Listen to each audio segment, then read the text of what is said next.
Teresina, Sônia Abrão, porque meu vídeo ficou... Muito boa tarde, Brasil. Começando mais uma Tarde é Sua aqui na nossa Rede TV, uma segunda-feira fria aqui em São Paulo, né? Mas que a gente vai esquentar com as nossas notícias com toda certeza, e a gente tem muita coisa hoje para conversar e conversar sério, porque essa polêmica que se instaurou na internet, nas redes sociais, por conta do transplante de coração do nosso querido Faustão, não é brincadeira, precisa de sérios esclarecimentos realmente, e é isso que a gente pretende dar hoje aqui no nosso programa para vocês, tá bom? Então deixa eu chamar nosso time, Vladimir Alves e seus bochichos. Vem para cá, Vlad. Boa tarde, Sônia Abrão, boa tarde para todo mundo. Hoje vamos saber como a famosa que fez 32 cirurgias plásticas está. Ela vai falar aqui com o programa. Cheia de remendo, não tá? Nossa, 32? 32 cirurgias plásticas, meu Deus. Olha, também tem o Menino do Rio, tem bomba, claro que tem. E a Alessandro Lobianco vem pra cá. Boa tarde, Sônia. Boa tarde a todos aí Boa de casa. tarde. Gente, tem bomba, Sônia, porque olha, uma apresentadora pode entrar no lugar de um apresentador na grade de programação, tá maior bafafá. E a gente recebeu mais 3 nomes aí numa lista de cortes da Globo. Sério? E também mais 3 nomes. Novelas, área de novela, Ninguém atores vai mesmo. gostar, Sônia. Ih, Ninguém meu vai Deus gostar. do céu, tá Martelo certo. batido mesmo. E a gente ainda tem uma explicaçãozinha aí sobre Terra e Paixão também. Tá certo, então daqui a pouquinho você vai saber de tudo, viu? Mas agora temos aí Gabriel Perlini e suas exclusivas. Vem pra cá, Gabi. Oi, Sônia, boa tarde. Olha, hoje eu vou ficar do lado do Lobianco nessa notícia de demissão, viu? Porque tem mesmo? mais Então nomes. se achega. Eu vou até dar uma bisoiada aqui na lista dele para ver se a gente vai falar da mesma pessoa, mas acredito que não, porque tem nomes aí de mais pessoas veteranas que estão para dizer Veteranos, adeus. nossa, é o alvo principal, né? Exatamente. Dessa história de E é um lista nome de chocante, cortes, né, viu? Vlad? Curioso que ainda tem gente, né? É. Pra mandar embora. Olha aqui, vamos começar falando sobre transplante de Faustão, não é? Que aconteceu na tarde de ontem, uma cirurgia que, como vocês sabem, durou 2 horas e meia. Ele está bem, a cirurgia foi um sucesso, mas agora começa um outro período bastante delicado, que é o período onde se cercam de todas as possibilidades para se evitar a rejeição. E nesses primeiros dias, o risco que existe é da chamada rejeição aguda, tá? É que nos últimos tempos também as técnicas são as mais evoluídas, os tipos de medicação são de ponta, então dá para cercar muito bem esse tipo de coisa, mas é um período delicado, é um período em que inclusive ele fica em repouso absoluto mesmo, né? Para que o corpo não comece a desenvolver aí essa questão da rejeição. Então, depois que esse período passar, né, embora vá se tomar imunossupressor aí, pelo que parece, o resto da vida, porque o risco de rejeição é uma coisa que acompanha, você tem que baixar ao mínimo de possibilidades. Mas ele vai poder ter, se Deus quiser, uma vida absolutamente normal outra vez, e é isso que todos nós estamos torcendo pelo Faustão. Só que, desde o momento em que foi veiculado que ele tinha feito esse transplante, porque a notícia não veio antes que ele faria o tal do transplante, mais uma vez, tudo foi cercado do mais absoluto sigilo, e o hospital se comunicou só depois que o transplante já havia sido realizado, e realizado com sucesso, é que o Hospital Albert Einstein, aqui em São Paulo, expediu um boletim, não é? Aí soltou um boletim dizendo tudo e dando todos os detalhes de como tinha acontecido essa cirurgia. E aí começou nas redes sociais a história de como o Faustão consegue um coração em 7 dias e o MC Marcinho esperou por 3 meses e acabou morrendo. A partir dessa comparação, foram surgindo e foram sendo levantadas questões e dúvidas que precisam ser esclarecidas logicamente. E é isso que o nosso programa vai fazer hoje, ouvindo, né, as autoridades, ouvindo as pessoas que já passaram por esse tipo de cirurgia, enfim, vamos buscar na informação a verdade para evitar esse julgamento precipitado e cá para nós, que o Faustão não merece, né? Porque a gente sabe como ele sempre foi uma pessoa do bem, um homem de caráter, da mais extrema generosidade, então eu não acho que ele mereça esse tipo de coisa, essas dúvidas sendo levantadas, não só contra o transplante, como contra a própria figura do Fausto. Ele não merece esse tipo de coisa, que a fila é um problema imenso, mas não tenha dúvida. Aliás, né, o pessoal do SUS está fazendo questão de que não seja usado esse termo fila, porque parece que está um atrás do outro e assim, chegou um é desse, chegou o outro é desse, que está na sequência, e não é assim. Tem uma série de critérios que vão levar à escolha de quem vai receber com prioridade o determinado órgão, um determinado coração. Uma série de questões que a gente vai mostrar para vocês hoje através de especialistas. Nós somos leigos, né? Mas através dos especialistas eu acho que tudo vai ficar devidamente explicado, tá certo? Então, vamos começar já a falar sobre essa história, a dizer realmente das condições em que tudo foi realizado. Mas antes, deixa eu pedir a opinião de vocês em relação a essa polêmica. Nossa, foi realmente uma polêmica e tá foi o assunto, até agora, é o né? assunto Tá do momento, até agora, né, Sônia? Realmente. Porque as pessoas, não é todo mundo que tem conhecido ou familiar que já fez ou precisa fazer um transplante. Sim. Quando essa notícia veio à tona, a gente também falou aqui que aumentou o número de pessoas que queriam doar seus órgãos. Só que as pessoas às vezes se deixam levar justamente por tudo isso.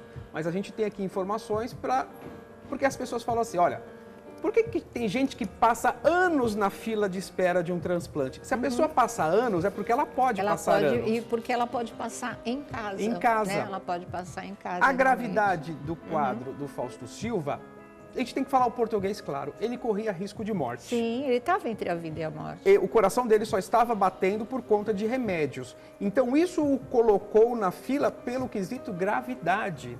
E é isso que aconteceu. Só que outras pessoas também foram beneficiadas, né? Beneficiadas. Por outros órgãos desse doador. Muita gente, parece que foram 4 ou 5 pessoas, né, que foram beneficiadas, sim. Já vou chamar o Jean Rios, ele já está lá em frente ao Hospital Albert Einstein e vocês vão ter mais informações. Fala, Miguel. Eu acho que o Ministério da Saúde, esse final de semana, também esclareceu muita coisa, porque quando veio a notícia do transplante do Faustão, parecia aquela coisa assim, só o Faustão vai ser o transplantado do Brasil, de São Paulo. Mas não, depois o Ministério veio e fala, recebemos 7 corações, fizemos 7 transplantes na semana passada.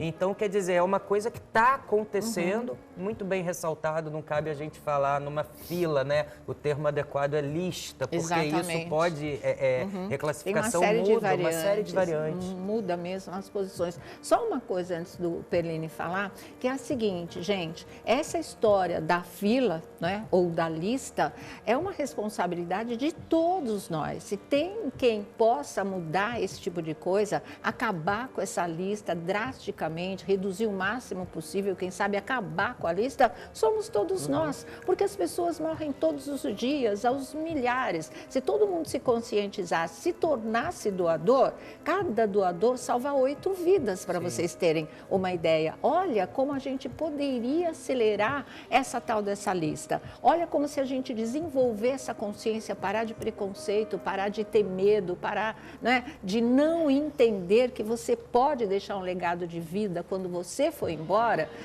Isso não acaba. Se você não tiver essa conscientização, vai continuar esse tipo de coisa. Então, isso é uma responsabilidade de todos nós. Seja doador, avisa a família, deixa um documento por escrito. Tudo pode ser feito de uma maneira e tem que ser feito de uma maneira muito rápida, porque os órgãos, eles também têm prazo de validade. Então, pensa nisso tudo, se espelha em tudo isso que está acontecendo e toma essa iniciativa, é responsabilidade de todos nós, sim. Todos nós podemos fazer essa lista ser reduzida. E quem sabe um dia ela se acabe, zerar, Sônia, na verdade, zerar, né? Se a gente pegar o cálculo, assim, são pouco mais de 300 pessoas precisando desse transplante. Se a gente vê a taxa de coração, né? Coração, mas se a gente vê a taxa de óbitos, de pessoas que vieram a óbito e que o coração estava preservado, sim, se todo mundo fosse doar, essa fila nem existiria. Nem existiria mais. É isso que a gente tem que botar na nossa cabeça, viu, Perline? Sônia, duas coisas que eu queria comentar. A primeira delas é que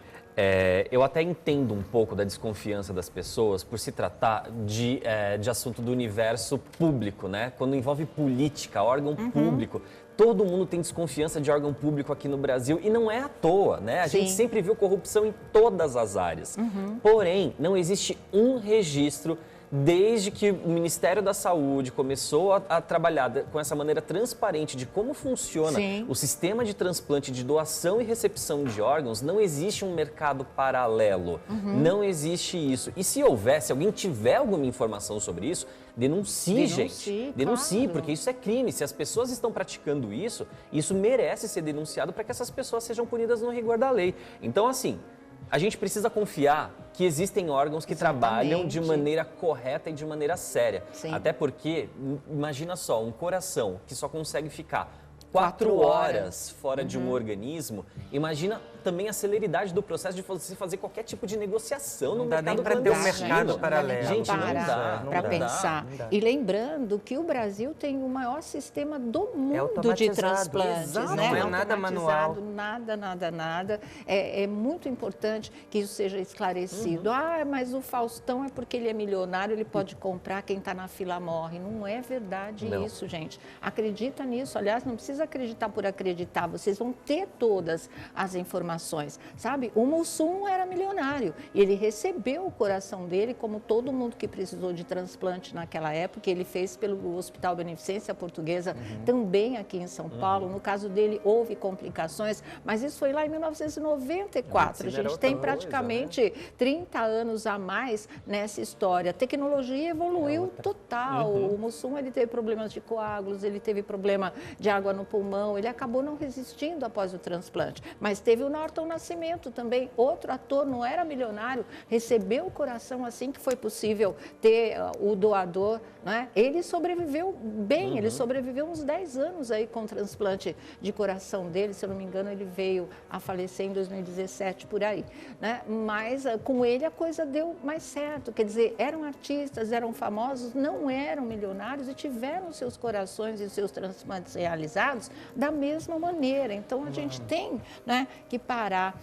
com esse tipo de coisa, ou pelo menos se conscientizar, ou tentar entender que não é bem assim, apesar que, como disse Perline, o nosso país é um país estigmatizado pela corrupção. A gente sabe disso, é carimbo na testa do Brasil, não é? Mas não é tudo que funciona dessa maneira. E a gente tem esse sistema de saúde que, apesar de muitos defeitos, a gente sabe que tem fila para tudo e tem demora para tudo, mas realmente, né, existe um lado que funciona e funciona bem. Vocês viram o Jean Rios já postado lá em frente ao Hospital Albert Einstein, e a gente vai chamar o nosso repórter, o Jean Rios, direto do Hospital Albert Einstein, onde Fausto Silva continua internado, não é? E ver se já tem novas informações. Porque eu estranhei muito que até agora não tenha havido uma coletiva dos médicos que participaram do transplante, que é uma coisa habitual quando envolve personalidades, porque o público fica todo sedento aí por informações. Acho que até o momento ninguém se manifestou se vai ter essa coletiva ou não. Né, Jean? Boa tarde. Oi, Sônia Abrão, boa tarde para você, para nossa bancada, para quem assiste, a tarde é sua. A nossa equipe segue aqui em frente ao Albert Einstein, acompanhando, aguardando qualquer atualização sobre o estado de saúde do apresentador Faustão, como o Brasil já sabe, e aguardava tanto essa notícia. Ontem ele teve o coração transplantado e ganhou um novo coração. A expectativa, Sônia, como você bem mencionou, é que hoje o doutor Fernando e Miguel e todo o time que vem cuidando do apresentador Faustão pudesse dar uma coletiva. Toda a imprensa, Sônia, a gente nunca viu tantos veículos juntos. Aguardavam aqui desde as 8 horas da manhã na porta do hospital mas, infelizmente, a coletiva não aconteceu. O que a gente pode descrever, uma sensibilidade, um olhar tão somente meu aqui, é que por todas as vezes que eu procurei assessoria de imprensa aqui do hospital, eles informam num tom como se ainda é cedo para poder atualizar ou informar qualquer coisa. E aí a gente aguarda aqui na porta do hospital, Sônia, acompanhando qualquer atualização, qualquer movimentação sobre o estado de saúde do apresentador Faustão. Mas é tudo muito sigiloso, a gente segue aguardando esse boletim público, passa por aqui, além da imprensa, claro. Toda uma movimentação mesmo aqui no Albert, mas até agora, desde manhã, não aconteceu essa coletiva de imprensa. Seria bom para sanar tantas dúvidas, o que as pessoas ficam levantando à internet sobre prioridade, o que as pessoas precisam entender, que a prioridade que o Faustão teve foi sobre o seu estado de saúde, como o Vlad muito bem mencionou. Ele estava no limite, não foi porque ele é o Faustão. E, enfim, todas essas explicações a gente aguarda oficialmente pelos médicos, pela assessoria aqui do hospital, Sônia, para que acabe de uma vez por todas essas especulações e a gente possa direcionar a nossa corrente positiva, emanando boas vibrações, para que a gente possa noticiar a alta em breve do apresentador Faustão. Sônia, a gente segue aqui, qualquer atualização, se sair um novo boletim, a gente informa você aí para poder noticiar o nosso público, tá, Sônia? Porque, Jean, é bem isso que você está falando, não é uma questão de atualização, né? Não é falar, fala pra gente agora, tantas horas depois do transplante, como é que o Faustão tá. Não é isso. Tem muitas perguntas, realmente, que nós da imprensa gostaríamos de fazer a esses médicos, que eles contassem, né? Como é que transcorreu esse transplante, se o Faustão estava sabendo ou não, como é que ele reagiu, se deu tempo de ter reação, ou se pegaram o Faustão, já levaram para a sala de cirurgia. Quer dizer, tem muita coisa, inclusive de informação que possa ser passada ao público desse tipo de procedimento, porque é um serviço de utilidade pública realmente. E para nós também que amamos o Faustão, querer saber como é que ele passou por tudo isso até chegar à mesa de cirurgia. Então, acho que teria muita coisa para ser falada desde ontem, se eles tivessem resolvido fazer uma coletiva, como já aconteceu em várias ocasiões. Mas, por enquanto, se não está dando para fazer, a gente continua aguardando. Vamos ficar aí de plantão, né, Jana? Nesse frio que você está, mas é fundamental, realmente. Mas a gente segue aqui, Sônia. Claro. Faça chuva ou faça sol, a gente está para informar o público. Isso que você falou é de costume pela imprensa, por isso que todos os veículos vieram muito cedo aqui, realmente aguardando um posicionamento. É só um posicionamento do doutor Fernando, ou que fosse do doutor Miguel, ou de alguém, né, ali enviado por eles, enfim. Mas todos os veículos seguem aqui em frente ao hospital, aguardando esse momento. Como você falou, são muitas dúvidas, muitas questões, e simplesmente para a gente saber como segue o Faustão, como foi pós-operatório, como ele está nesse momento. A gente só quer saber para a gente continuar aqui vibrando e mandando boas energias. Sônia, a gente segue, daqui qualquer atualização eu chamo, tá? Tá certo. Mas, olha, eu vou... Com você tudo bem, Jean. A gente te chama assim. Eu só queria, Marmita, antes da gente falar da despedida do último adeus ao MC Marcinho, que também precisou de um transplante, com ele não pôde acontecer por conta da infecção generalizada, só queria falar que o Lobianco tem sim, já que o Hospital Albert Einstein não passa maiores detalhes para a gente por enquanto, o Lobianco conseguiu algumas informações de como o Faustão está e vai contar para a gente agora. Diga, Lobianco. Sônia. E com essas informações, eu acredito que talvez essa coletiva só vá acontecer amanhã. Amanhã, tá. E tem um motivo por isso. Hoje eu conversei com uma pessoa muito próxima ao Faustão, José Armando Vanucci, que esteve aqui com a gente sexta-feira. E ele contou o seguinte, que assim que o hospital foi informado que iria receber esse coração, o Faustão foi comunicado e ali naquele momento ele pediu uma reunião com a equipe dele, depois uma reunião com a equipe do João. Sim. Teve essa reunião ali. Ele teve reunião com a equipe dele, sim, com a pediu equipe para do conversar filho? com a equipe dele, depois só com a equipe do João, antes de ir para a sala mesmo fazer a cirurgia. Terminou esse diálogo, fez a cirurgia. Mas por que talvez até agora a gente está sem informação? O Faustão, ele está sedado, ele está dormindo. Ele não voltou da cirurgia Os até médicos agora. pretendem manter o Faustão dormindo pelo menos até amanhã, Porque sedado, eles conseguem observar de uma forma mais tranquila como está sendo a adaptação do órgão ali ao corpo, né? A gente sabe que o reflexo emocional, ele implica no coração. E ele é muito emotivo. E é isso que a equipe médica teria passado, segundo essas informações, para a família. O Faustão, talvez ele fique um pouquinho sedado, até mais do que o normal, pelo fato dele ser uma pessoa ansiosa e pelo fato de ser uma pessoa muito emotiva.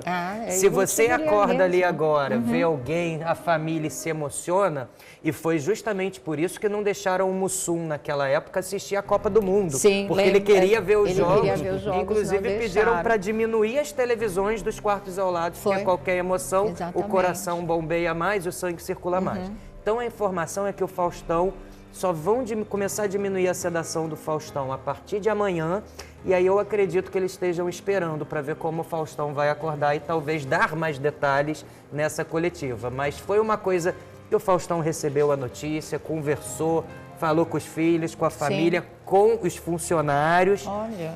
Eu tentei saber o que o Faustão falou. Foi uma coisa muito fechada, né? Muito íntima, muito íntima.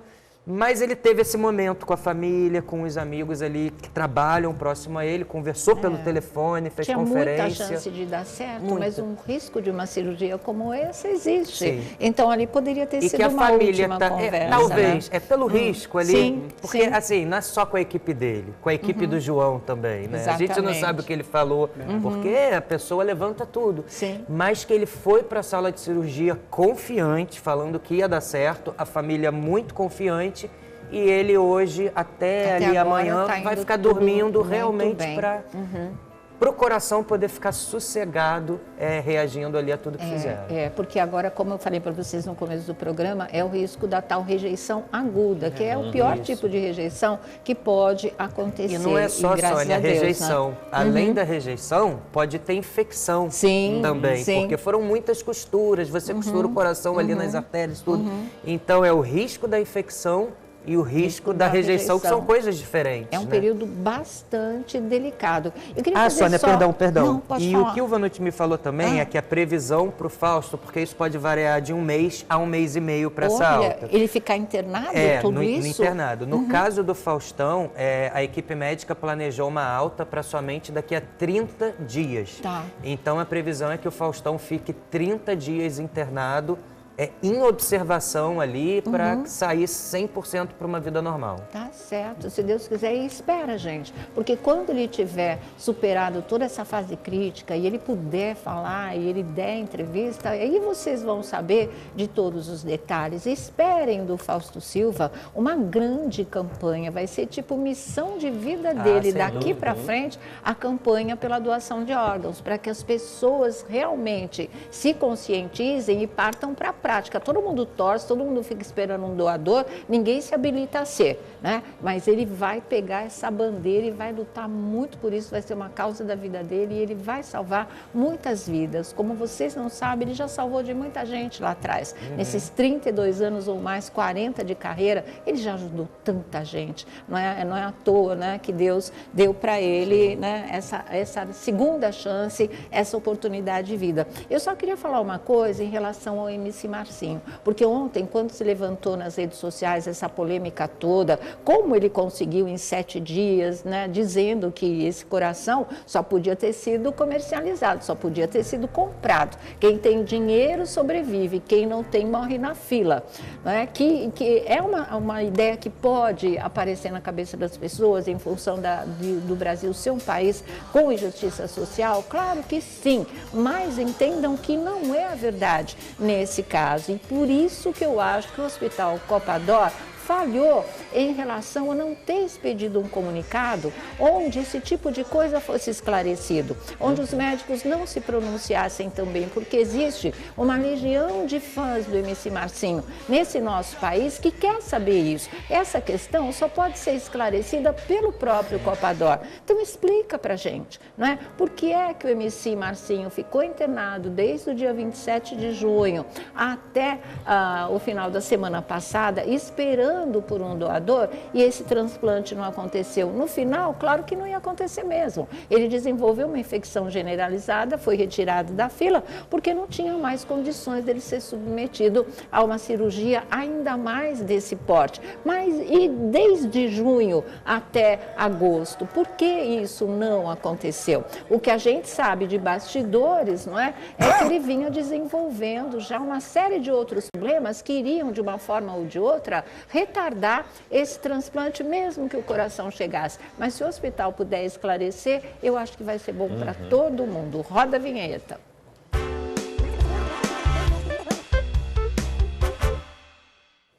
Tá aí, gente. Então, vamos continuar a falar disso, não é? E vamos começar a falar com as autoridades mesmo. Nós vamos chamar, em primeiro lugar, quem que vocês querem chamar? A doutora Thalita? Então, vamos ver com a doutora Thalita Merluzzi, que é cardiologista e é transplantadora. Ela é da equipe de transplantes, tá? De todos os tipos de órgãos existem, claro, mas no caso de coração. Vamos ver o que ela tem para explicar para a gente em relação a tudo isso. Vamos agora. Vou falar um pouquinho para vocês como é que é o dia do transplante, a rotina. Bom, primeiro que esse dia é super importante a sincronização da equipe. Tem que ser tudo muito sincronizadinho. A gente recebe da Central Nacional de Transplante a possibilidade de um órgão para o nosso paciente, baseado em quê? Tipo sanguíneo, peso e alterações imunológicas.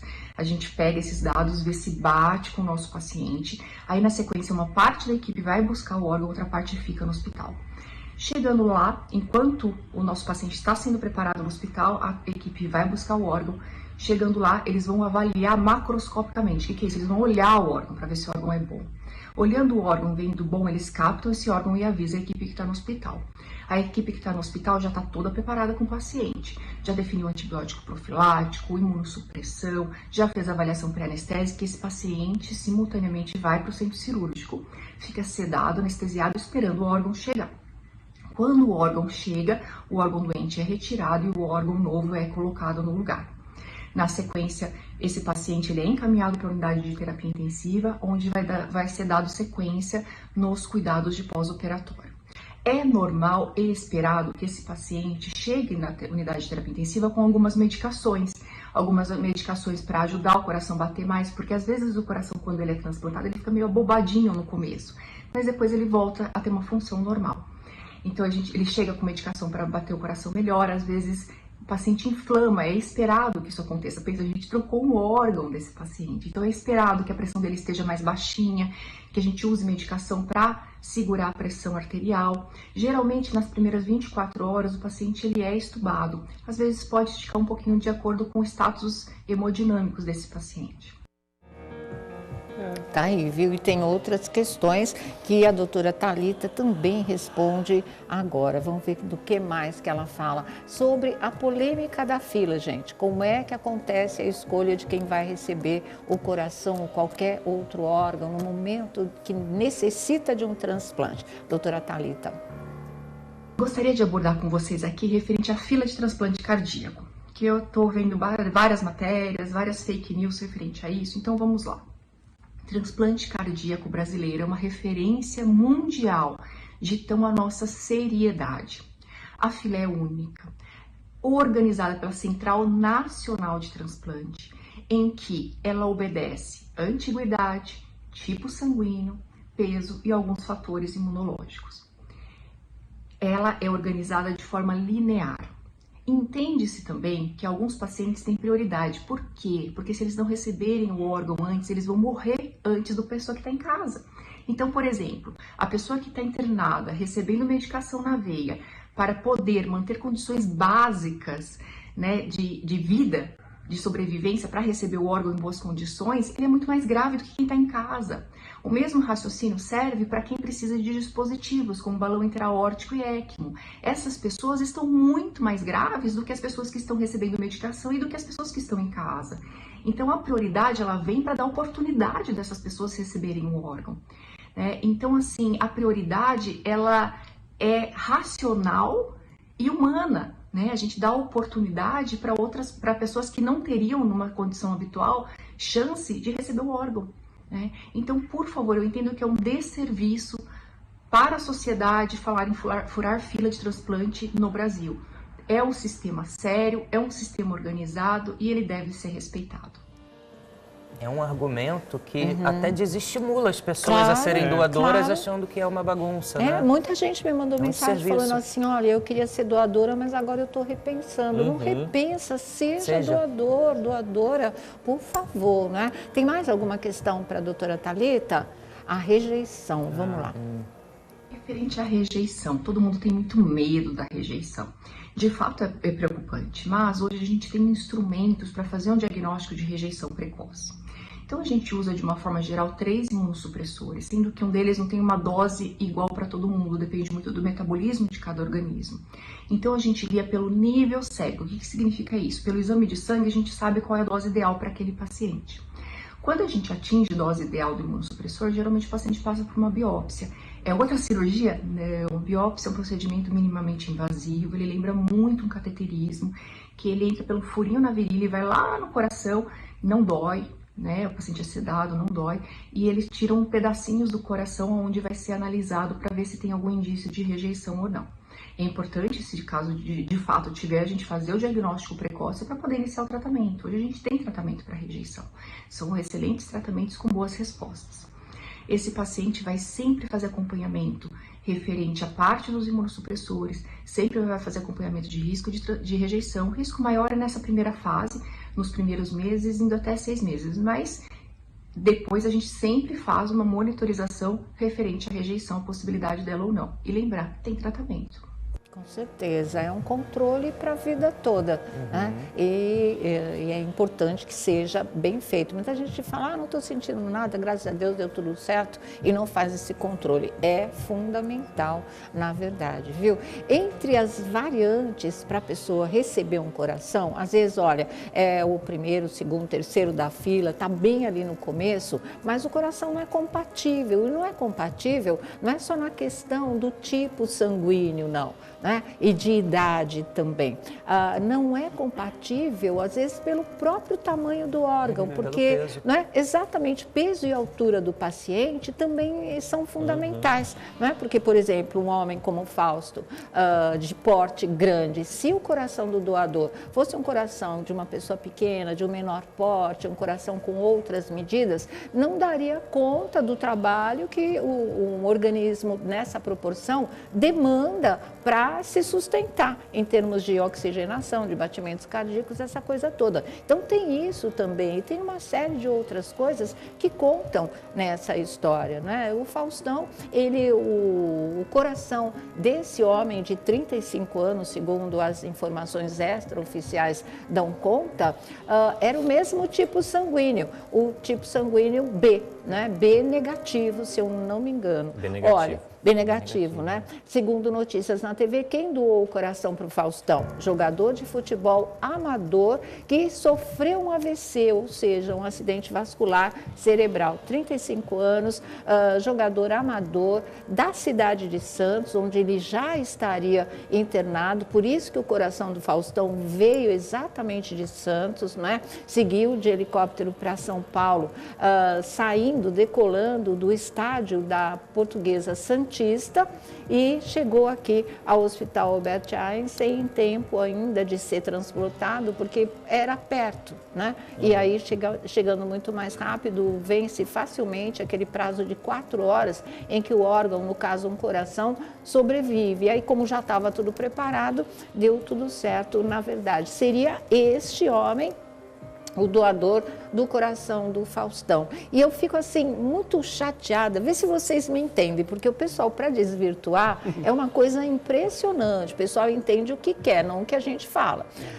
Eu fico meio chateada de ver essa comemoração toda. Gente, pega leve, sabe por quê? Porque todo transplante, ele é um ganho para quem recebe o coração e ele é um luto, sabe? Tem uma dor imensa de uma família, tem todo um luto da família, seja desse rapaz faz ou não, seja ele o doador ou não, mas que tem essa perda para sempre. Então, o que a gente tem que fazer? Eu acho, primeiramente, agradecer demais a generosidade dessa família. Foi essa família que deu ao Faustão essa segunda chance, que se Deus quiser, ele vai agarrar com unhas e dentes e vai ficar muitos e muitos anos aí, podendo desfrutar do convívio da família dele, né? Da mulher dele, dos filhos dele, de todos que o amam.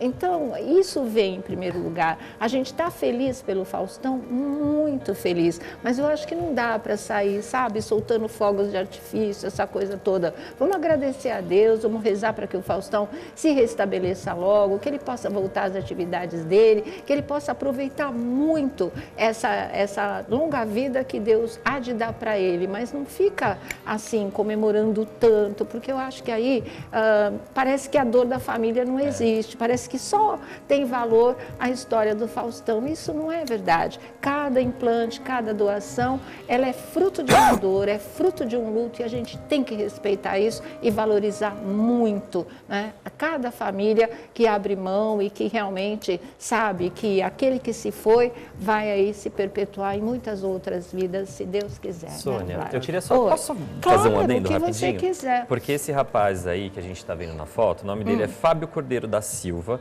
Ele tinha 35 anos e ele morreu no sábado, né, lá em Santos, vítima do AVC. A família do Fábio, né, embora ele esteja aí sendo apresentado como jogador de futebol, o jogador de futebol era o hobby dele. Ele trabalhava mesmo como azulejista lá em Santos, né? E aí, o irmão dele deu uma entrevista para o portal G1. Olha, e aí, embora exista esse clima de luto, a família está feliz por saber que várias outras pessoas estão sendo beneficiadas com os órgãos. Quer dizer, é ele mesmo, o doador do Faustão? Não tem a confirmação de que ele seja o doador do Faustão, mas a aspa que eu recortei aqui do portal G1, a entrevista que o irmão dele deu, diz o seguinte, ó: todo domingo o Fábio estava jogando futebol. Agora ele vai ajudar de 12 a 20 pessoas. Nossa. São 20 famílias foi só ficando coração, felizes. né? Não. Ele foi doador. Então foram vários órgãos que esse rapaz doou. É uma grande possibilidade de fato, o coração dele ter ido até o Faustão, porque a primeira informação, as primeiras informações que a gente teve era que o doador tinha 35 anos de idade e era de Santos. E aí coincide com essa situação aqui do Fábio, que a gente está vendo aí na foto, que infelizmente partiu muito precocemente. Muito cedo. Porém, a família, embora esteja vivenciando esse luto, sabe que várias outras vidas estão sendo salvas neste momento, é aí graças que ao conta Fábio. a generosidade, É né? isso. Esse é o retorno de uma atitude tão bonita mesmo, tão importante, de doação de órgãos, na verdade. E tem uma coisa, muita gente assim, nossa, mas não é crime, a identidade de um doador não pode ser revelada, esse tipo de coisa. Não pode ser e não é pelo SUS. Né? Sim, eles têm esse o sigilo compromisso, médico, eles né? não revelam para ninguém quem doou e quem está recebendo. No caso do Faustão é outra história, porque ele é figura pública, como o Pernini estava explicando. Agora, nós jornalistas podemos pesquisar, descobrir e publicar sem o menor problema, inclusive conversar com a família e saber de um gesto com mais detalhes, um gesto desse, a grandeza desse gesto e o sentimento, né, de gratificação, vamos dizer assim, que traz para a própria família que teve essa generosidade, né? Acho que é o único conforto que a gente pode ter. conforto, Quando na perde verdade. alguém, a gente viu o que aconteceu com o Gugu também. Sim. E o único conforto que a gente viu ali dos filhos é ver que uma vida poderia ser descortinada a partir Sim, dali. exatamente. Mas é como você falou também, Sônia, para cada vitória num transplante, Sim, tem uma perda. uma dor embutida, né? Então, maneiras.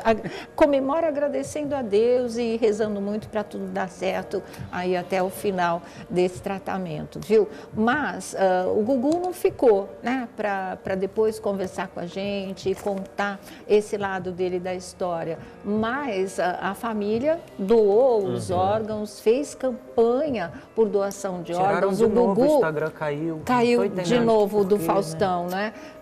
E a família do Gugu devolveram. fez essa campanha, continua falando sobre isso e a família do Fausto vai fazer a mesma coisa, só que o Faustão depois vai poder contar tudo pra gente e falar de toda essa história e empunhar essa bandeira com toda Sônia, certeza. Fala, Fábio.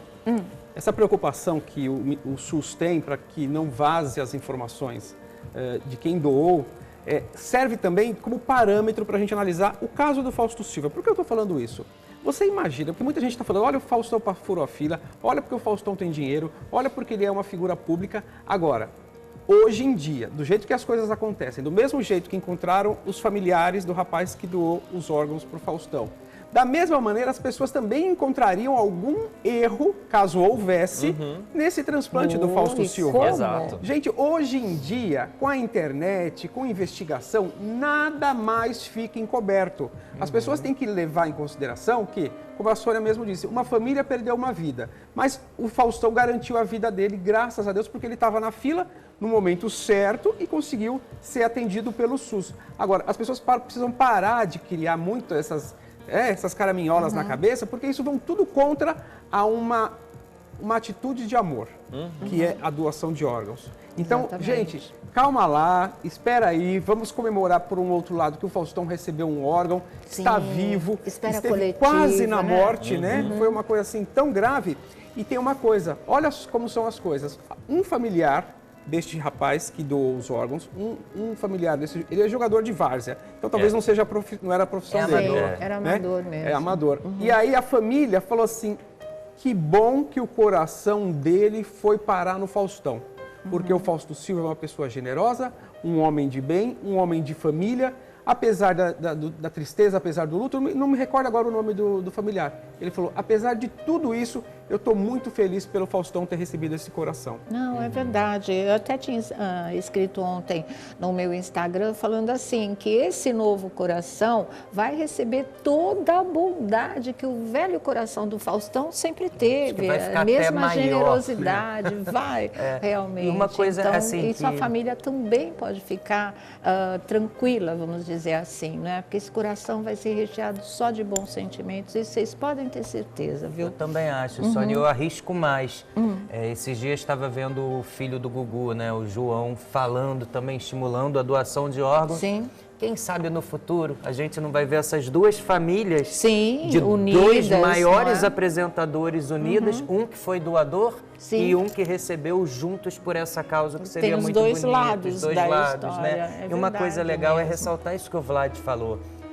Qualquer desvio, qualquer coisa, o que não faltaria é investigação em cima. E o sistema do SUS, ele é automático justamente para evitar qualquer vício e auditado humano. Também. Sim, e auditado, de auditoria. Né? A partir do momento que esse rapaz teve o óbito ali configurado pelo AVC, isso é jogado no sistema e o sistema que cruza os dados e aponta o paciente. Não tem interferência humana nesse processo. Exatamente. Né? Então, eu acho que isso não coloca margem de dúvida sobre a idoneidade desse processo. E esse desserviço só dificulta isso, só desestimula. Acho que a gente tem que reverter isso, comemorar, agradecer e estimular a doação. Eu já avisei para minha família, inclusive ontem, que eu quero ser doador, acho que todo mundo tem que fazer isso. Já está no meu documento, já, observação. E aí agora é só botar isso num cartório, vai ficar guardadinho lá com meu pai, se acontecer alguma coisa, tá tudo certo.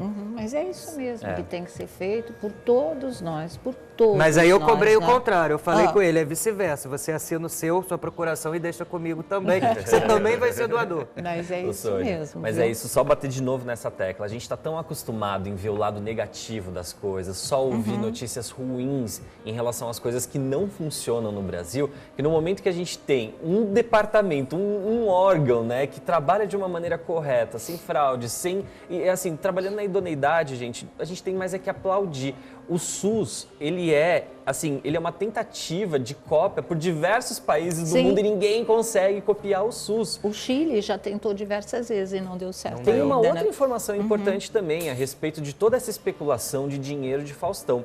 O que a gente tem que levar em consideração é o seguinte, o Faustão, assim que ele soube que ele precisaria ser internado, ele estava nos Estados Unidos. E nos Estados Unidos, o sistema de transplante é diferente. Para ele conseguir, ele poderia muito bem ficar lá nos Estados Unidos e gastar 8 milhões de reais, que era esse o valor que ele pagaria, para rapidamente, na mesma hora, fazer o transplante ali.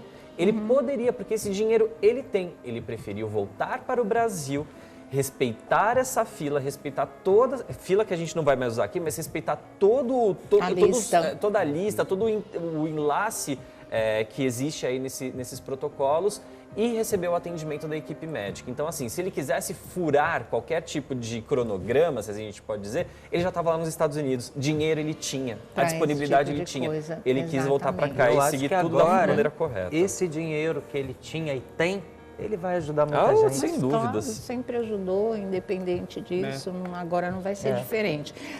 O que a gente teve de informação é que 12 pacientes desta lista, os 12 primeiros, em princípio teriam condição de receber um coração. Aí o que acontece? Foi feita uma triagem por conta de todas essas variantes, foi reduzida para 4. Nesses 4 tinha o primeiro, o segundo era o Faustão, o terceiro e o quarto. Né? Aí o que aconteceu? Então, em função dessas variantes, a equipe médica que cuidava do número 1, que não está identificado, e talvez na coletiva eles digam por que essa equipe de transplantes que cuidava do número 1 não aceitou esse coração. Algum problema tinha. Então, como não pôde ser do número 1, foi para o número 2. O número 2 era o Fausto Silva. Precisava, claro, tanto era o número 2 que precisava mais que o 3 e mais que o 4, né? E aí a fila anda, quem era o quarto passou a ser o terceiro e por aí vai. Mas foi isso o que aconteceu na verdade. E lembrando, Sônia, que na semana passada tiveram 7 corações que foram incompatíveis e foram para outras pessoas. Foram para outras pessoas e no total, nesse período que o Faustão está internado, 16 transplantes de coração foram realizados. Então, nada estava parado esperando um coração para o Fausto Silva. Ele estava lá internado e os transplantes continuaram mesmo, viu? Bom, agora a gente vai conversar com a doutora Daniela Salomão, que é coordenadora do Sistema Nacional de Transplantes do Ministério da Saúde. Ela já está a postos e vai poder esclarecer muitas dessas dúvidas que surgiram aí nas redes sociais agora. Muito boa tarde, doutora Daniela Salomão. Boa tarde, Sônia. Obrigada pelo convite. É um prazer estar aqui hoje no seu programa, podendo esclarecer dúvidas e conversar sobre um tema para mim tão importante, tão querido, que é o Programa Brasileiro de Doação e Transplante. Exatamente. Obrigada por ter atendido aí ao nosso apelo, porque as dúvidas são muitas e principalmente essa polêmica de furar fila, de quem tem dinheiro é privilegiado, quem não tem vai morrer sem conseguir um transplante. Como é que a senhora pode posicionar isso para o grande público do nosso país? O Sistema Brasileiro de Transplantes, ele é coordenado a nível central pelo Ministério da Saúde. Sim. E nos estados, cada estado tem uma coordenação. Então, a gente faz uma rede aí muito capilarizada tratando o assunto doação e transplante. Sim.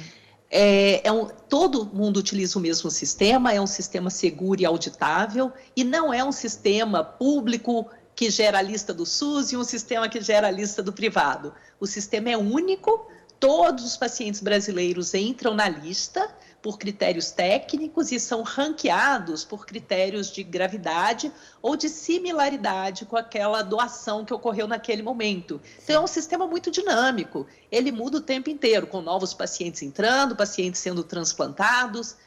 É o dia a dia que a gente trabalha, tentando atender cada vez mais essa demanda de pacientes que entram na nossa lista. Certo. Uma dúvida também que se tem, doutora, é a seguinte: cada estado fica com os corações que são doados no próprio estado, ou então um coração vai ser aí sondado em todos os estados, em todos aqueles que estão precisando? Como é que funciona isso?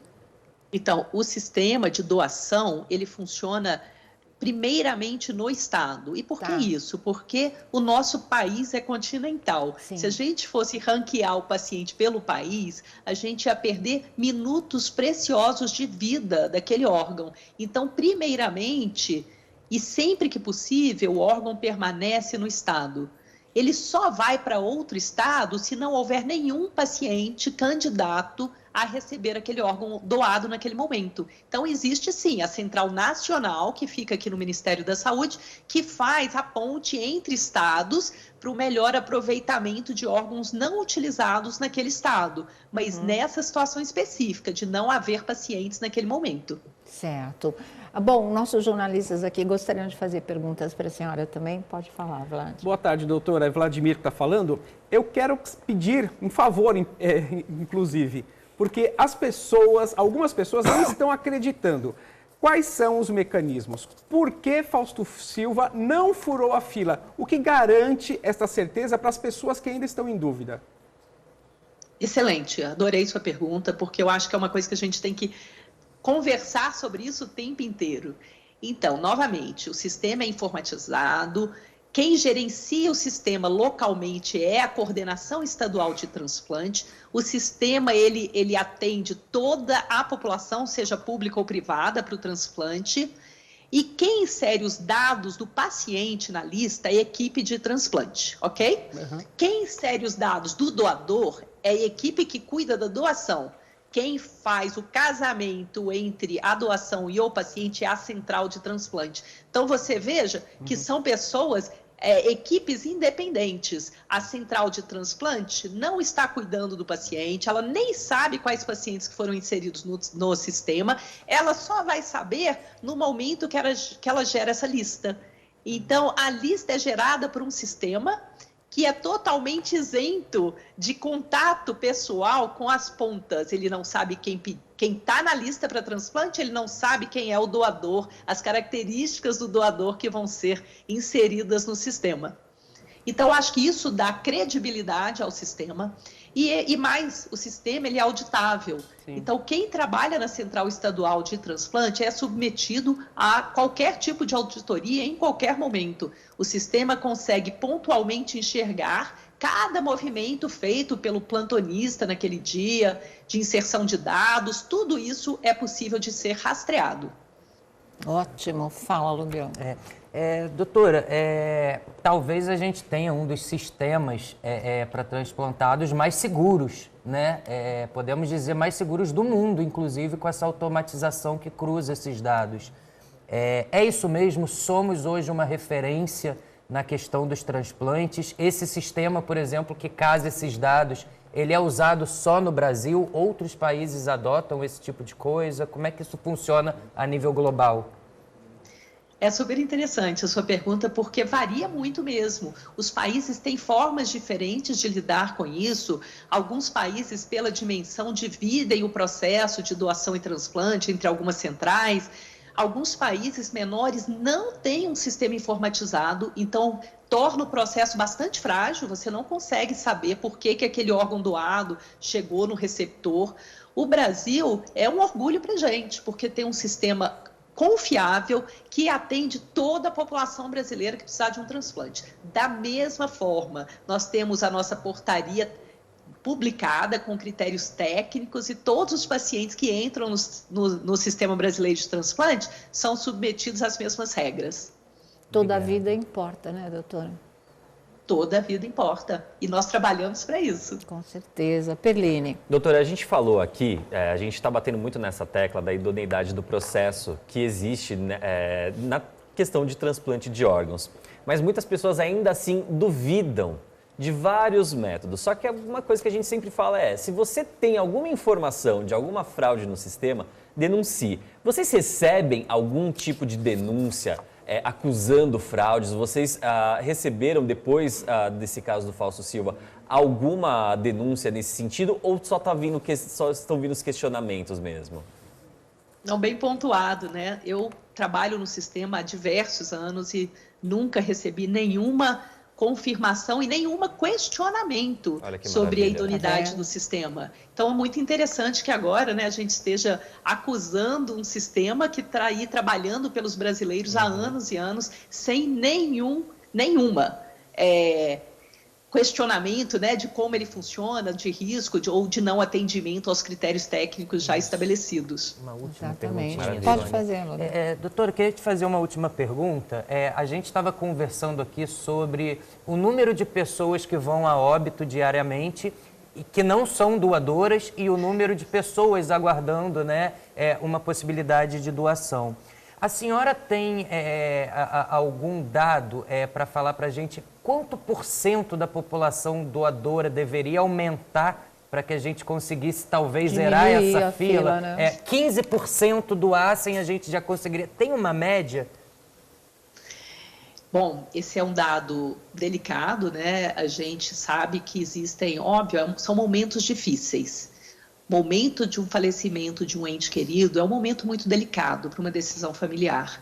Então, por isso que eu acho que a gente tem que falar sobre doação, a gente tem que fazer esse posicionamento, não podemos permitir que a nossa família, num momento de dor, ainda tenha que decidir sobre uma doação. É muito raro um paciente passar por todo esse processo, ter a morte encefálica declarada, não ter doenças que impeçam a doação, ter os órgãos em condições de serem transplantados e, por fim, ter a autorização familiar. É muito raro. Então, assim, nós precisamos falar mais sobre isso para que as pessoas consigam entender e se tornar favoráveis ao processo. Um detalhe importante é que nossa probabilidade de entrar numa lista de transplante é muito maior do que a probabilidade de um dia sermos doadores. Então, se a gente consegue se enxergar numa lista de transplante, aguardando um transplante, acho que é nossa obrigação cidadã se declarar doador.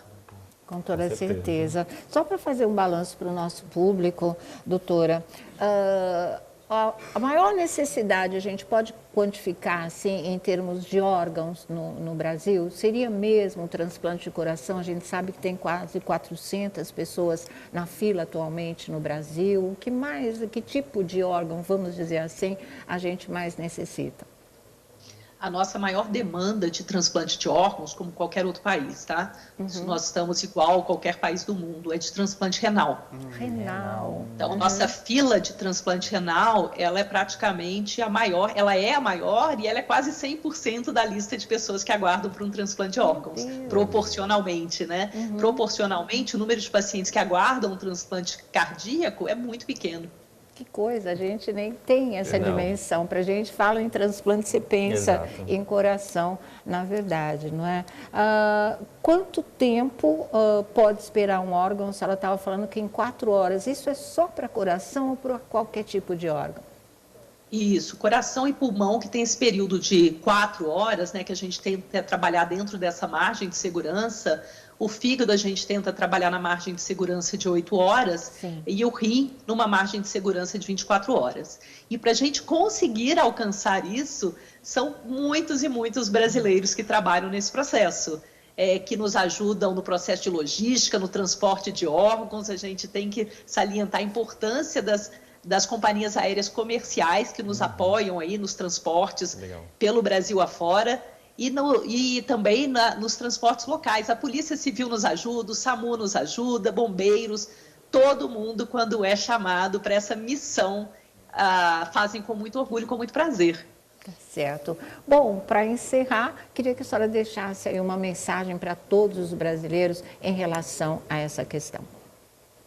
Eu gostaria de primeiro agradecer as famílias doadoras, porque o sistema de transplante não existe sem elas. Sim. E pedir aos brasileiros que conheçam mais sobre o sistema brasileiro de transplantes, que se conversem com as suas famílias sobre a possibilidade da doação e agradecer também a todas as famílias que optaram pela doação e que nesse ano salvaram muitas vidas. Com toda certeza. Doutora Daniela Salomão, mas muito obrigada mesmo por esses esclarecimentos, viu? É uma prestação de serviço que não tem preço. Verdade. Obrigada. Obrigada. Tchau. Então tá aí, né, gente? Nós conversamos com a doutora Daniela Salomão, coordenadora do Sistema Nacional de Transplantes do Ministério da Saúde. Eu acho que muitas das questões, não é, ou praticamente todas as principais, foram levantadas e foram respondidas. E olha que coisa maluca, né? Uma das coisas que a gente está mais vendo desde ontem, todo esse questionamento infundado na internet de fraude e o caramba 4. E ela, que há anos trabalha nesse departamento, nunca detectou nenhuma fraude. Nenhuma especulação formal, né? Exatamente. Então, eu acho que isso fica de alerta para todo mundo que está suspeitando de qualquer coisa aí. Gente, vamos aceitar que existem sistemas dentro do nosso país que funcionam, tá? De verdade. E assim, né, deixar também que tudo isso sirva como um recado para as pessoas que estão na fila de transplante, seja de que tipo de órgão for, para não ficar apavorado, perder a esperança. A maior parte das pessoas não tem mesmo poder aquisitivo. Vem de hospitais públicos, na verdade. Faustão, por uma sorte, pelo sucesso que ele sempre teve, ele está num hospital particular. Para o SUS isso também não faz diferença, nenhuma diferença. Diante da questão de transplantes, da lista, todos são iguais. É aquela história, toda a vida importa na real. Então você está aí na lista, está esperando em casa, ou já está internado aí numa situação mais delicada, não vai perder a esperança ou ficar com medo, ou achar que para você não vai dar certo por conta de toda essa questão delicada e cruel mesmo que foi levantada nas redes sociais, tá? As coisas estão correndo da maneira mais correta, mais honesta, que garante que possa salvar a vida de todo mundo, na verdade. Desse Brasil a gente gosta, é nesse Brasil que vocês têm que acreditar e as coisas vão continuar funcionando e se aperfeiçoando, que é o que a gente estava falando. A gente sabe que tem gente para conseguir uma consulta, seja do que for, independente da questão de transplante no SUS, às vezes tem gente que morre sem conseguir ser operado, tem gente que está numa situação, por enquanto, num determinado estágio e se agrava a um ponto muito delicado, porque a consulta não chega nunca, a data da consulta. A gente tem esses problemas realmente, tudo isso tem que ser mexido e vem realmente desse debate com a população, das autoridades falando, de ideias sendo trocadas, de informação reais, verídicas, para vocês terem os pés no chão em relação a cada assunto. Vamos nos mobilizar, gente, né? Vamos sempre pedir por mais e melhor atendimento para todo mundo. Cada brasileiro tem direito a isso. É uma questão de dignidade, é uma questão de humanidade e a gente luta por isso. E uma dessas causas é a doação de órgãos. A gente é responsável também. Não fica só reclamando, não fica só falando, nossa, que família legal aquela, né? Que se você se vê numa situação como essa, ou nem precisa se concretizar agora para você, mas já deixa estabelecido que quando você se for, mais vidas você quer salvar também. E é isso. Bom, já vocês vão ver o depoimento da apresentadora Márcia Goldsmith. Ela mora na Espanha, claro que ela está sabendo de toda essa história com Fausto Silva aqui no Brasil, e ela vivenciou essa história de transplante por conta de uma das filhinhas gêmeas dela que tinha o problema de fígado, né? E ela conta como é dramática a espera de um órgão, né? No caso dela foi resolvido de uma outra maneira e como o pós-transplante é um momento muito delicado. Como ela fala, o Faustão agora ele ganhou uma segunda chance, mas o caminho que ele tem pela frente ainda demanda, inclusive, muita dor, né? Vamos aí já ver o depoimento dela e saber dos maiores detalhes. Vocês estão com as imagens do Hospital Albert Einstein, a imprensa de plantão lá esperando por uma coletiva dos médicos, que provavelmente não aconteça hoje, mas só amanhã. Bom, agora, gente, vamos para o depoimento da apresentadora Márcia Goldsmith em relação a transplante. O que é passar por uma situação como essa, no caso dela, com alguém da família. Vamos ver agora. Polêmica a respeito da rapidez com que o Faustão conseguiu o órgão para ser transplantado. O SUS já se manifestou, o Ministério da Saúde se manifestou. Vou dizer para vocês o que eu acho. Quando eu tive essa experiência de transplante, de ficar na fila, uma desgraça de uma agonia que vocês não podem imaginar. Eu investiguei todas as possibilidades, se existia mercado negro de órgãos, se tinha como pagar para andar na fila, se tinha toda uma coisa, um esquemão. A resposta que eu obtive de todos os lados foi não. Eu falo para vocês a verdade, eu realmente perguntei se existia, porque para salvar a minha filha eu faria qualquer coisa, não é? Então, não, a resposta é, na minha época, há 10 anos, isso não existia. O Faustão tem o tipo sanguíneo B, então ele já sai da lista das pessoas que têm tipo sanguíneo A, que é mais comum, é B negativo.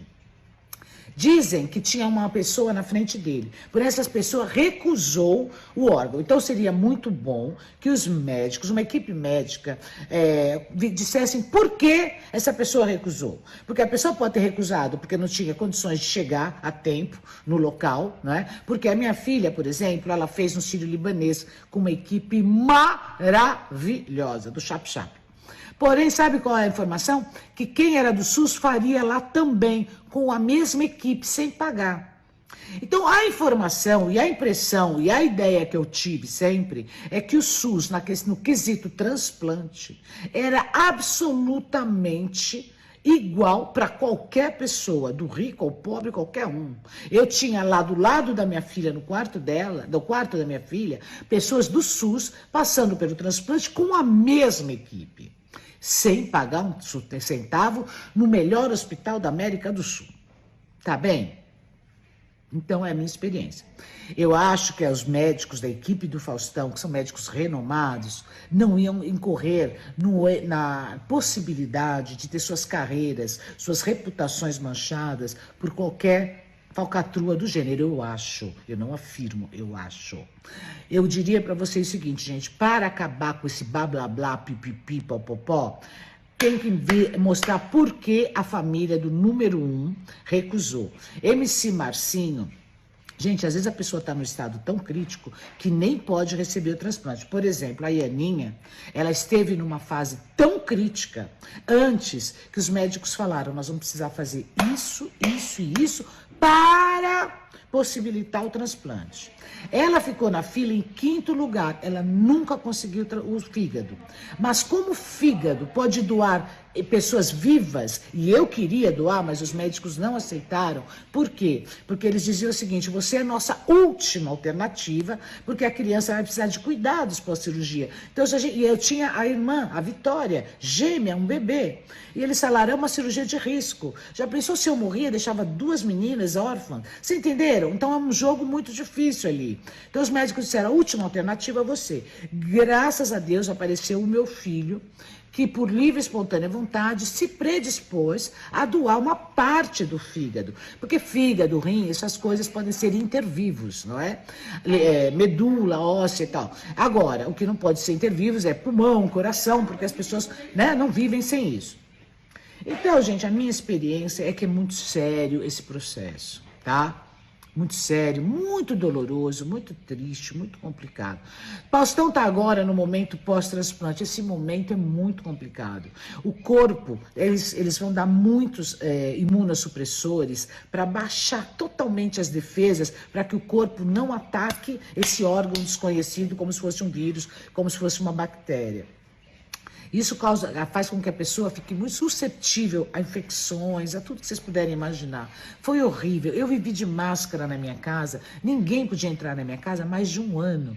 Mesmo assim, a minha filha teve um episódio de rejeição. Eu passei o Natal e o Ano Novo internada com ela ali, com um episódio de rejeição e com medo, o coração na mão. A minha filha teve parada respiratória pós-transplante. Gente, vocês não sabem o que é esse momento pós-transplante. Não é operou, livrou, não. É operou, começou. E aí o João ainda tem que se preocupar agora em explicar para o público a idoneidade do pai, imagina, no meio do que eles ainda vão passar de preocupação até isso estar 100%. Eu fico pensando na quantidade de pessoas que tiveram que se mobilizar para explicar uma coisa que, assim, exatamente, já era de conhecimento, já era pública, só que as pessoas não buscavam informação. Então, assim, a parte boa é que tá todo mundo recebendo um caminhão de informações aí, exatamente, né? E uma pessoa pública do porte da Márcia Goldschmidt compartilhar que passou isso por uma situação parecida, é muito né? importante, né, Sônia? Só valida exatamente tudo aquilo que todos os profissionais que passaram hoje aqui pelo programa, por todos os órgãos que se manifestaram publicamente, só valida exatamente aquilo que a gente vem falando. Gente, é um trabalho correto, é idôneo. Então, Sim. Se cada pessoa que está criticando virasse doador, sim. Já ia acabar com a fila, né? E acontecendo o contrário muito em termos de redes sociais. Eu estava pensando, mas agora vou desistir. Quem quer não fica pensando. Quem tem a convicção de fazer o bem nunca fica na dúvida. É igual quando você vai fazer uma boa ação, fazer uma doação de qualquer coisa que seja. Como a pessoa vai fazer uso daquela doação é o problema dela. O que importa é a sua boa vontade em doar. Faça a sua parte. E tem outro caso na família do Fausto que eu achei uma feliz coincidência, né? Verdade. Porque a enteada do João, ela fez um transplante. Transplante de coração Ele também. deixou esse depoimento, inclusive. Falar assim, se fosse a netinha do Faustão, né? Vamos ver, também fez. Exatamente. Olha aí a menina. É a Anne. Né? Ela fez esse transplante, acho que com 14 anos de idade, ou ela tem 14 agora. Vocês vão saber direitinho, porque o João Guilherme explica isso. A filha da namorada dele passou por um transplante de coração. Olha a coincidência, como ele mesmo diz. Vamos ver agora. Olha, gente, nesse momento de dificuldade, de ansiedade, muita ansiedade, eu queria dividir com vocês uma história que é uma coincidência, uma história de sucesso no transplante de coração. No ano passado, a filha da minha namorada, a Schneider, a Anne, passou por um transplante de coração. E hoje, mais de um ano já da cirurgia, ela vive uma vida melhor do que antes. Então, eu acho muito, muito legal o depoimento dela que vocês vão ver agora. Oi, João! Muito obrigada pela essa oportunidade que é vir aqui e poder dividir um pouco sobre a minha experiência e a importância de doação de órgãos no Brasil. Um pouquinho mais do que um ano atrás, eu tive meu transplante de coração e recebi meu órgão. Isso, sinceramente, mudou a minha vida e desde então me sinto muito, muito bem e ganhei uma nova chance de realizar todos os meus sonhos. E tudo isso porque uma família escolheu falar sim.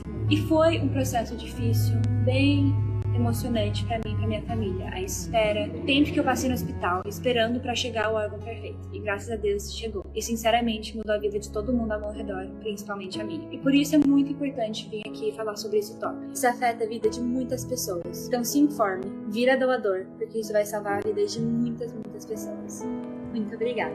E esse foi o depoimento dela. De uma certa forma, isso mostra como que funcionou na época que eu consegui viver isso de perto, as incertezas, o processo. Eu não acredito no acaso. Quem tiver uma história de um transplante também pode dividir e tem esse Instagram aqui embaixo que vai contar a história de cada um que passou por esse momento. Tá aí, né? Achei bonito o que a Anne disse. Ela só teve essa chance de conseguir viver e realizar todos os sonhos dela porque uma família disse sim. E é bem por aí, né? É por aí. E toda essa história, né? E hoje mesmo eu estava lendo a coluna do Flávio Rico dizendo que ele vai aí seguindo os caminhos do pai, né? Eu fiquei tão feliz com essa Ele vai ter um programa, vai ser programa do João. Programa do João. Você imagina assim que o Faustão voltar, né?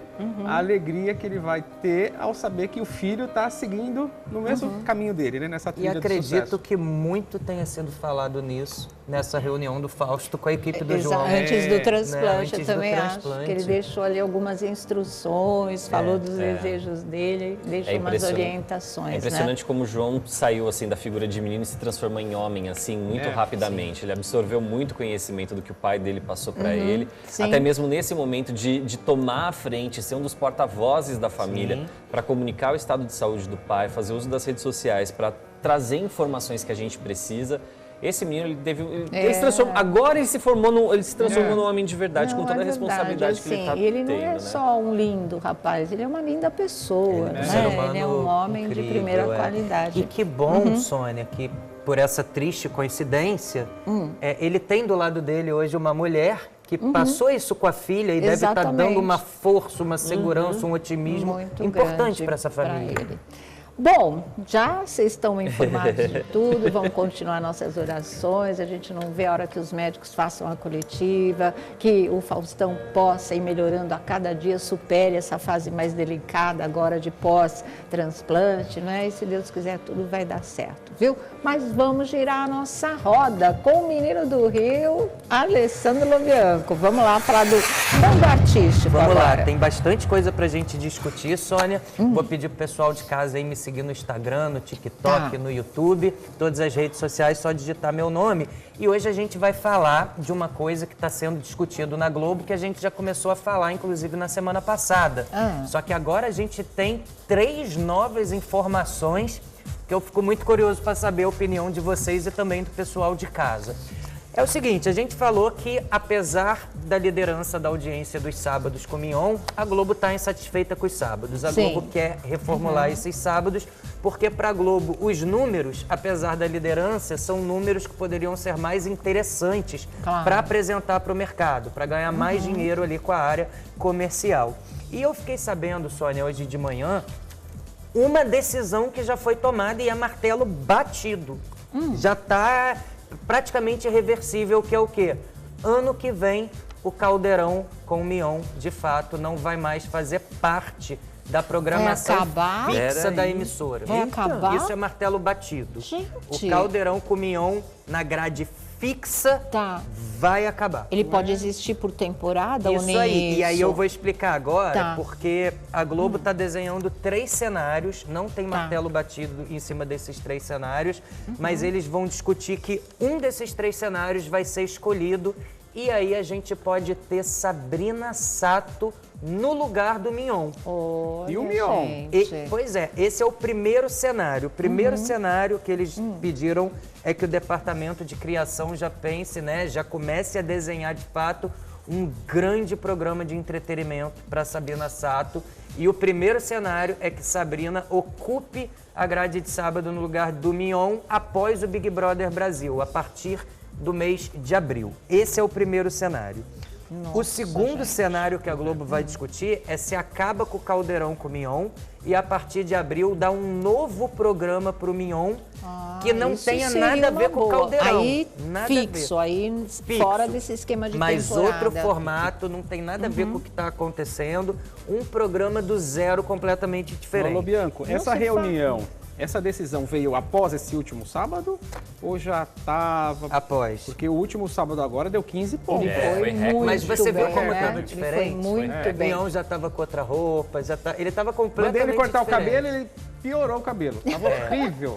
Agora, mas parece que aquela reunião que se falou que eles tiverem surtiu efeito. Era um outro Mion, era um Mion ali que estava Eu senti a pouquinho mais diferença também. sóbrio, mais podado nesse sentido.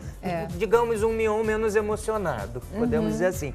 Agora, tem um terceiro cenário, porque a gente já tinha conversado aqui que com essa coisa de programas no GNT indo para a grade aberta, eu não sei se vocês lembram, mas eu falei a seguinte frase: a Globo acha que esse projeto já pode ocupar a grade inteira de um ano. Você falou. A gente falou.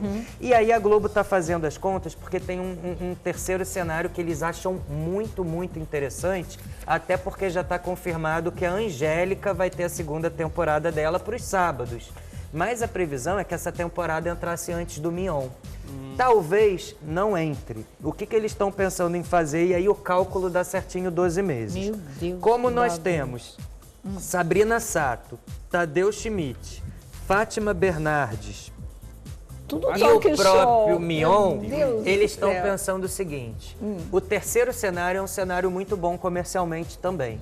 Porque não coloca risco de um programa não dar certo, ficar chato, a gente poder rodar uma série de atrações. E o cálculo eu vou explicar para o pessoal dar certinho um ano como eles queriam, que é o quê? Janeiro, fevereiro e março, 3 meses, mantém o Caldeirão com o Mion. A partir de março, entra com 3 meses do projeto da Angélica, a segunda temporada da Angélica, que seria janeiro, fevereiro, março, Mion, abril, maio, junho, 3 meses para a Angélica. Depois da Angélica, entra com 3 meses do programa do Tadeu, inédito na grade, um programa novo para o Tadeu. Já daria 9 meses. Sim. E depois entra com um programa inédito da Sabrina. Da Sabrina. Daria 12 meses certinho. Sim. E aí, tendo o programa inédito da Sabrina, você fecha um ano de rodízio aos sábados e consegue manter a Fátima Bernardes com as terças, ou na terça ou na quinta, que era a ideia da Globo. Manter a Fátima terça e quinta. caso eles desistam de dar um programa inédito para a Sabrina, porque a Sabrina tá com muita coisa já na grade fechada, eles acham que, tirando a Fátima, ou terça ou quinta, e levando a Fátima para os sábados, é um público também que vai absorver muito a Fátima aos sábados. Então não teria problema. Eles acham que, como todos esses programas já vão ser produzidos, seria uma ótima alternativa fazer um sábado de temporadas, pelo menos nesse próximo ano de 2024. E aí, firmando um desses programas sendo muito sucesso, quem sabe ficar fixo na grade dos sábados, até mesmo a própria Angélica, que vai ser essa segunda temporada avaliada. Vai então são encher três o cenários. Saquinho, tanto talk show, né? Agora, o que eles me falaram é o seguinte, o cenário mais fraco é o Mion ganhar um novo programa para ficar fixo na grade. Esse é um cenário muito fraco. Esse que eu acho que é o mais forte. O cenário mais forte que eles acham, Sônia, é esse por temporadas. Tá.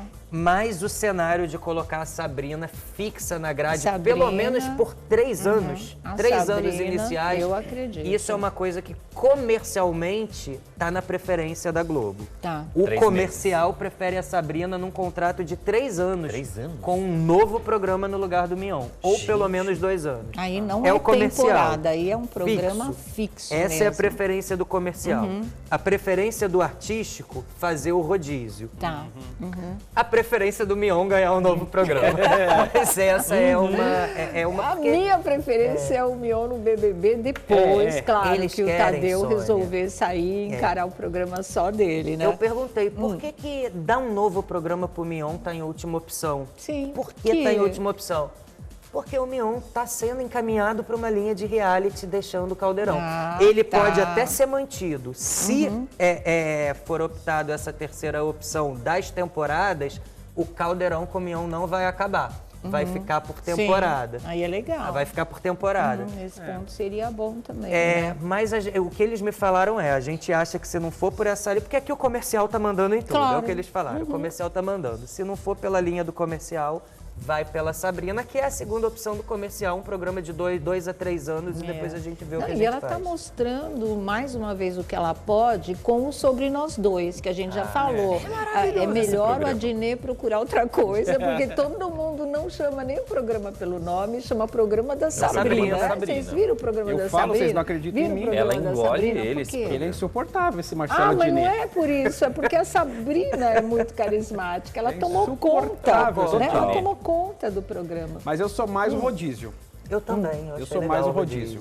Eu não sei, viu, gente? Porque tudo é de entrevista, artista, é muito oportunidade para todo mundo. É o mais do mesmo. É só um formato, só muda os apresentadores. Tem uma hora que vai saturar. Eu acho que é uma coisa tão maluca, porque assim, a Globo demora tanto para construir um formato original na grade e consolidou o Caldeirão. O formato Caldeirão é consolidado, é um nome que já está na boca do povo.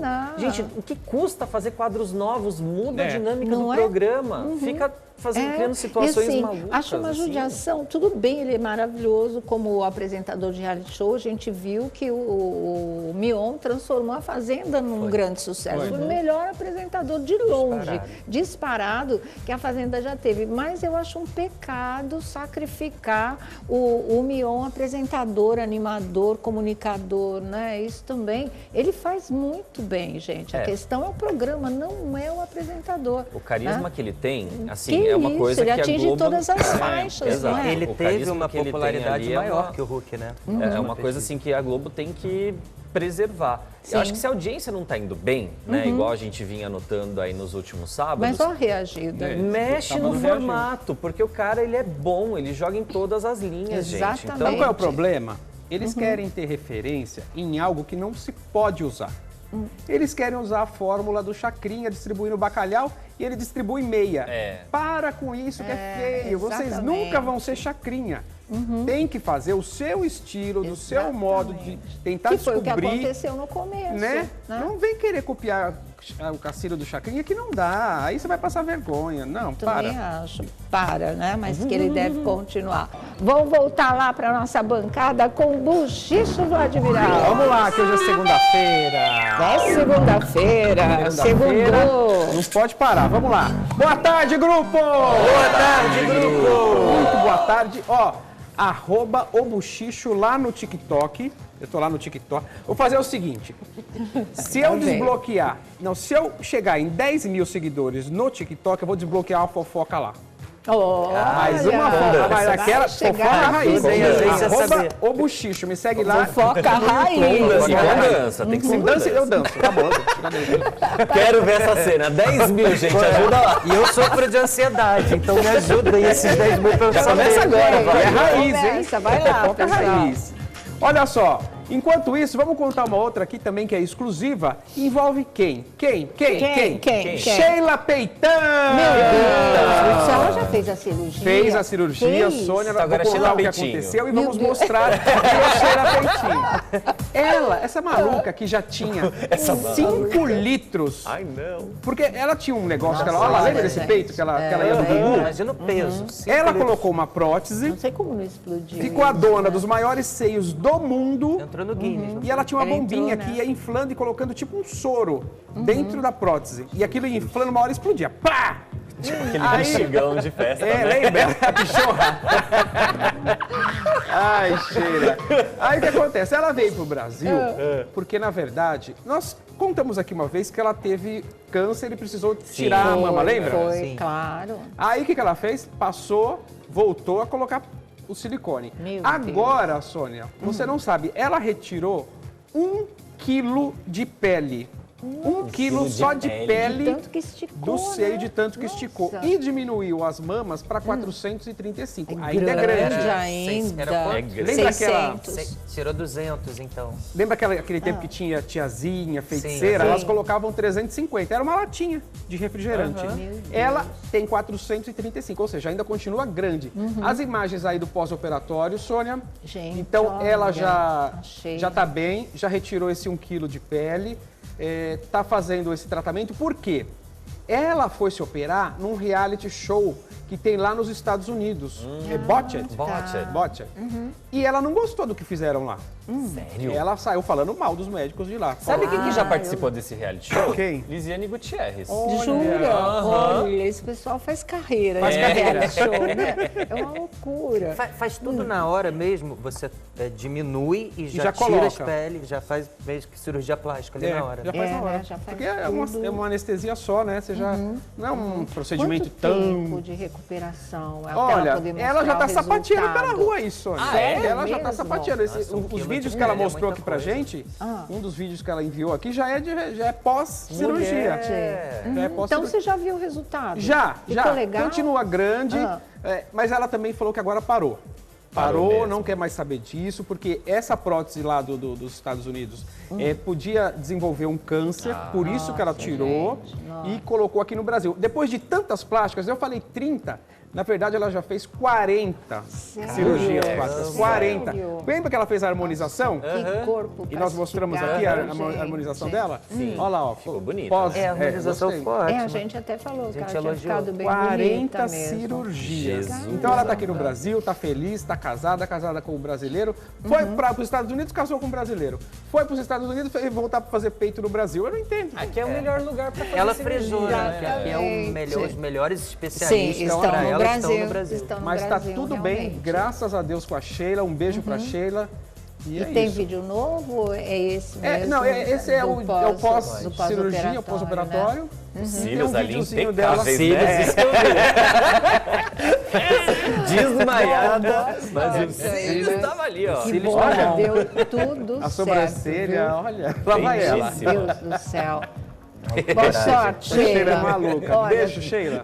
Daqui a pouquinho nós vamos falar sobre Cissa Guimarães, que está celebrando a ordem de prisão dos réus pela morte do filho dela, do Rafael. E o ator Emiliano Queiroz, que é internado no Rio após ser diagnosticado com pneumonia. Ele tem 87 anos de idade. Já já a gente dá detalhes. E já já, manchete Perline. Vamos falar de mercado da Dona Globo. Tem atriz aí veterana que também, ó, tá de adeus da emissora. Meu Deus do céu, já já você fica sabendo de tudo isso.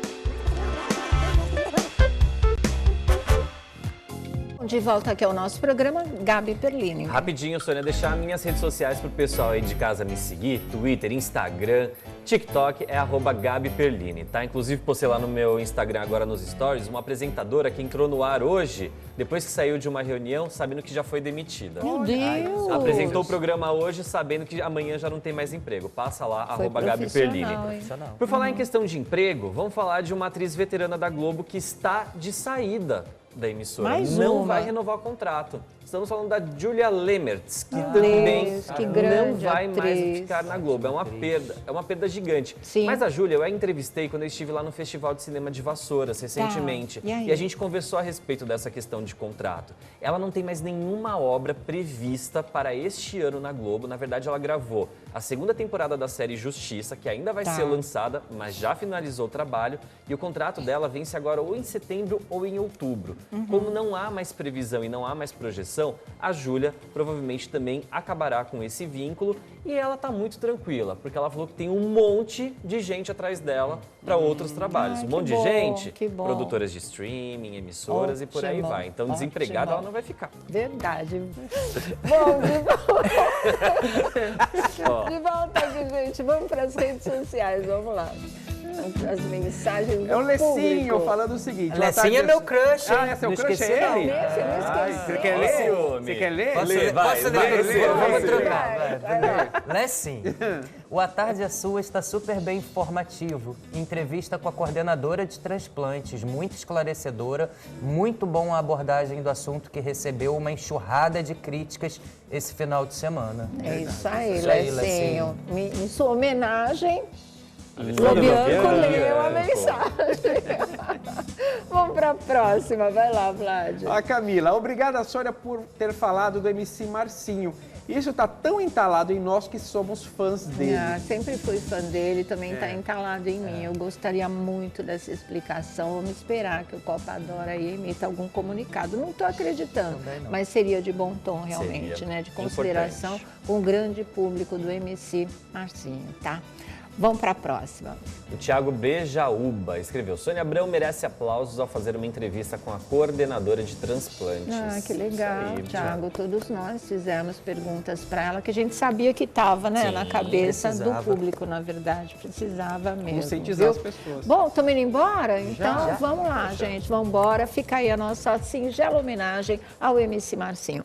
Beijo, gente. Tchau.